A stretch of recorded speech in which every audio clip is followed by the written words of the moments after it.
Hello and welcome to the channel. Today we are going to talk about shadow bans in Call of Duty, how to get out of the shadow ban loop, how to stay unshadow banned so long as you're a legit player. I've been called a hacker. People thought my account was going to be permabanned, but I am now unlocked and I can play on my account. And I've also talked to top 250s, pros. I put out a tweet weeks ago about my shadow ban, and tons of people messaged me telling me exactly what was going on and what I needed to do. It worked. I'm not shadow banned anymore, and this is what we did. All right, so here we are. I'm actually working on the solution to the shadow ban problem right now as I'm walking around this map, and I'll explain that in a second.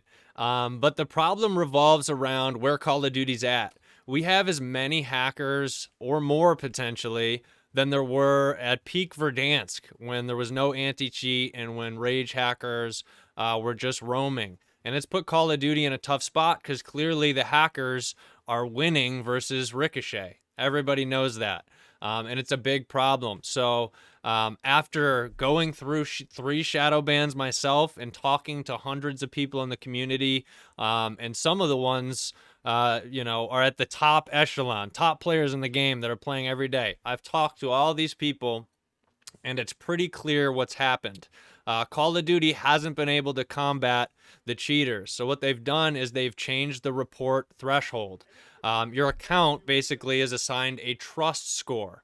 And so if you receive a lot of reports in a short amount of time, your trust score is going to go down until you finally get shadow banned.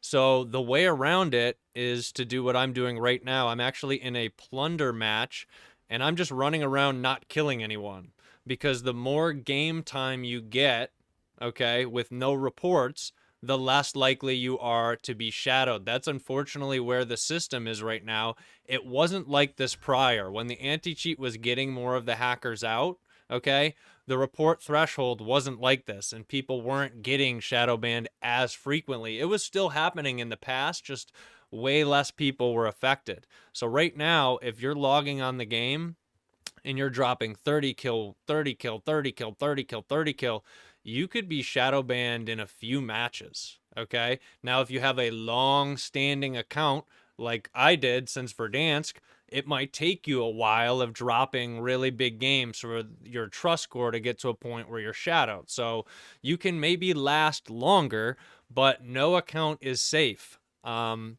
So what I've been recommended and what's working is to go in a plunder match. It doesn't need to be plunder. You could still go in Warzone and maybe play for a 1-kill win, where you don't bother anyone the whole game. You just need to not get a lot of reports. And that doesn't mean that this is only affecting players getting high kills, because it's not. I've talked to people that only get 5, 10 kills a match, and they've still ended up shadowed. And how is that the case? Well, there's a couple other ways people are getting shadowed. There's hackers out there right now that if they spectate you and can see your report, they can send 1,000 reports. A hacker can, at whoever they want. So you could just be a really unlucky casual gamer that runs into one of these cheaters in a lobby, and they just do that to you, and you're screwed. Another way is text chat, voice chat, and shooting players' bodies. Literally anything that gets another player to report you could cause it. And I'm not saying it's just one shadow ban, or one report here or there. You have to be doing it in a short period of time. So it really just comes down to how many players report you in a matter of a few matches. If you're getting a ton, you're on the chopping block, and it stinks. It's really crazy right now. So the best thing you can do if you're in the shadow ban loop, as soon as you get your account back, start going into a match and just letting your players sit there. Like maybe put your dead zones all the way to 0, so you got stick drift. Just leave your player there even, or you could just run around getting money or getting survival time. Just don't kill people for a few matches, and that'll lower your trust score. And for players that play every day and they still want to drop bombs, unfortunately, the best thing you can do is run a couple of these before each session. And that stinks. They, fortunately, Call of Duty has said they're aware of it. They're working on a way to authenticate players. And, obviously they want to get cheaters out, but they want to make sure the legit players stay. They've made tons of promises, so we're just going to have to wait and hope. Last hope for me, if you've been watching my videos, you guys know Verdansk is going to be very telling because it's like OG Fortnite for the Fortnite players.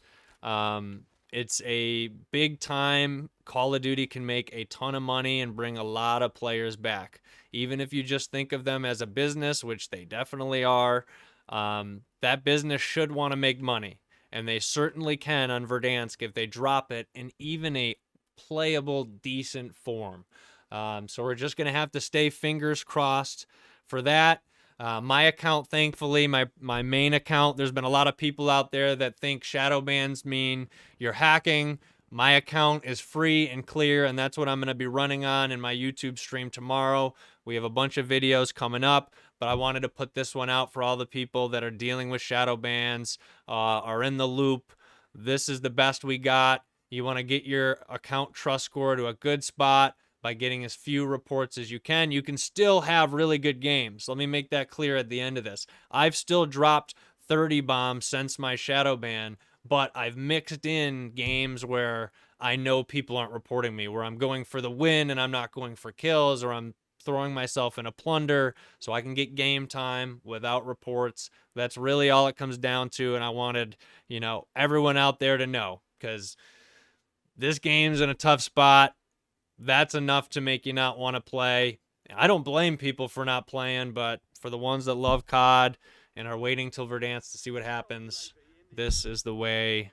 That's the only thing you can really do at this point. I love y'all. I appreciate y'all for watching. I hope you're having a good day out there. Hit me with a like, comment, sub. It means the world and it really helps the channel. Appreciate y'all. Peace out, everybody.